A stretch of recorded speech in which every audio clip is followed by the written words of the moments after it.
Bom, presidente, obviamente também votaremos favorável, né, esse projeto. Isso aqui é que nem festa da uva, vem o dinheiro aqui, daí se tu não vota, daí não tem festa da uva, né? Então a gente se obriga a votar. Eu estava vendo Florianópolis, a greve dos garis lá em Florianópolis, na cidade, estava lixo por todos os cantos essa semana. E a importância que tem a Codeca para Caxias do Sul. E eu vejo o vereador Escal, senhor, que é um dos pré-candidatos aí, enfim, nós temos que olhar para o horizonte e achar uma saúde financeira para a Codeca.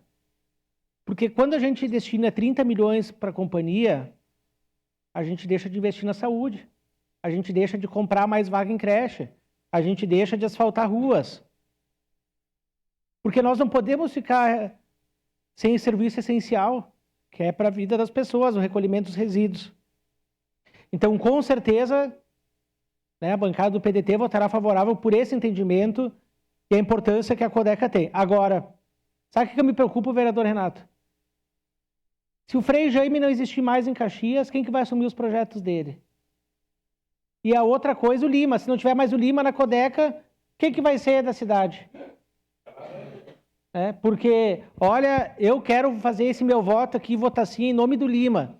Claro, de todos os trabalhadores da Codeca, servidores, desde a Capina, os garis, enfim, da direção, Maria de Lourdes, todos.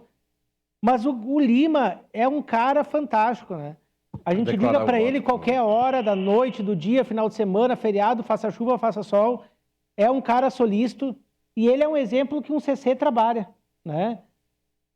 E Lima, meu voto é sim, pela tua pessoa, por a responsabilidade pública que tu tem com todos, né, indiferente de partido, se é PT, PCdoB, PDT, enfim, todos os partidos, porque tu trabalha em prol da população. Claro, tu tem uma equipe fantástica que tu consegue, né, entrar em sinergia com a tua equipe e fazer com que todos trabalhem pelo bem da comunidade. Então eu voto sim, mas eu deixo essa minha preocupação. Se não tiver o Lima, o que vai ser da Codeca? Obrigado, presidente. Obrigado. Xuxa, para declarar voto.